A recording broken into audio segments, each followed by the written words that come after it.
Bungle. Hope you're doing well, and I hope you're having a great day. Today we are going over the Shpitalniy 1940, a gold order weapon they could pick up for Russia in the Battle of Moscow, Battle of Berlin, and of course the Battle of Stalingrad campaign. Now diving into an overview, you may be asking yourself, Bungle, what is this weapon? What is this weapon that we are reviewing today? Well, this is pretty much a new battle pass, a gold order weapon. So what this means is that you cannot use gold to buy this, since this is based on the current battle pass season that's going to be going on currently as of this video for the next couple months.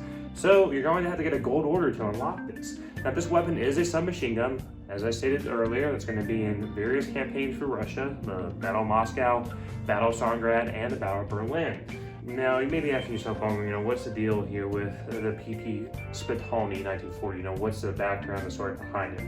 Well, pretty much this is a competitor to the PPSh 41 that pretty much lost. And you kind of see a common theme with these current battle pass weapons, especially, let's say, the MKB-42W, which is another gold order weapon for Germany that also lost a competition against another weapon. And you can kind of see the current theme with some of the weapons of this battle pass being kind of runner-ups that lost to kind of the main production models. Now diving down to the performance, real question, Bungle, how does the Shpitalniy 1940 perform compared to, let's say, other Soviet weapons? And pretty much the main thing I'm going to compare here is to the PPSh 41. Now, of course, there's other assault weapons that the Soviets can use, other submachine guns, there's a Fedorov automatic, there's other weapons, PPD 1940, etc. The main aspect that we're going to be looking at here is, should you use this over the PPSh 41? We're going to go down and kind of talk about the stats, kind of talk about, the little material differences, and basically,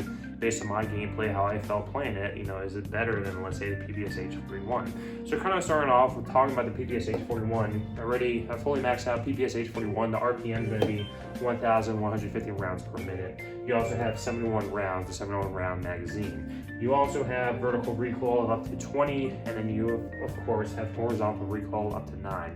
Now let's carry this over to the gold order weapon. You notice with the Shpitalniy 1940 is that the RPM is 800 rounds per minute, so a lot slower than the PPSh 41. Another thing to note too, though, is that you had 97 rounds. This is pretty much the highest submachine gun magazine that's currently enlisted. So you have 97 rounds. You also have a vertical recoil of 17, and you have a horizontal recoil of 10. Now diving down to, is it worth it?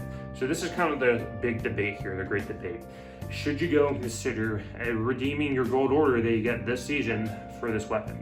And this is it's going to set you in two categories. So if you're a new player, if you haven't even started the Battle of Stalingrad, you haven't started the Battle of Moscow, you haven't started the Battle of Berlin, you haven't started any of those campaigns really, you don't have any of the higher tier weapons like the Fedorov automatic, or you don't have a PPSh 41, then you may be considering, hey, maybe I should go and consider picking up this weapon, right? Picking this up, because this is going to be great, especially if you're starting off with like a new squad, a new assault squad, kind of helping you research new equipment levels, new weapons, etc.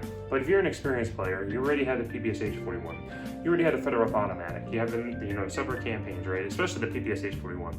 Is this really going to, incentivize you to waste a gold order on this weapon? And I'm going to recommend no. I feel like the Fedorov automatic is pretty much the best Soviet assault rifle out there.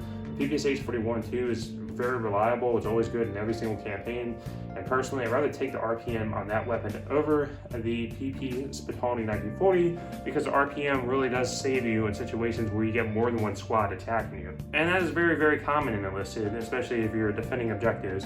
Or yes, you'll be engaging one squad and then all of a sudden another squad will show up.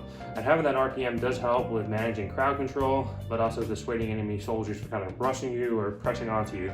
If you have a slower RPM, it allows some soldiers to get a shot in, especially a bolt action rifle on you, and then you'll find out that the next moment you'll be down and you won't be able to use that gold order weapon anymore. So it really comes down to, if you're new to any of the campaigns, you don't have anything really to start with, then consider picking it up. But if you already have maxed out the other campaigns, I would recommend using the gold order on another weapon, and we'll get into another video talking about that in the future.